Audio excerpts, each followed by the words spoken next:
Kepala Kepolisian Daerah Aceh Irjen Pol JRS Ahmad Haidar S.H.N.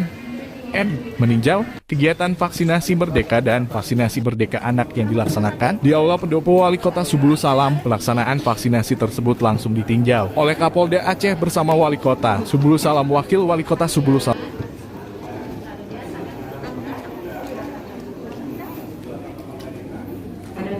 Kamis 20 Januari 2022, Kapolri meminta kepada seluruh jajaran di wilayah bersinergi dengan seluruh stakeholder untuk terus melakukan akselerasi vaksinasi.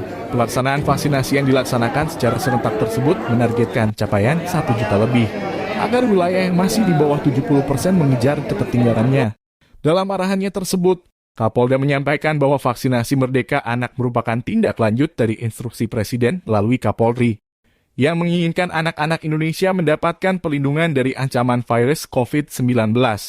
Kapolda mengatakan, rencana vaksinasi Merdeka Anak tersebut dilaksanakan dalam rangka percepatan vaksinasi untuk mencapai herd immunity dengan sasaran anak usia 6S dari 11 tahun secara bertahap.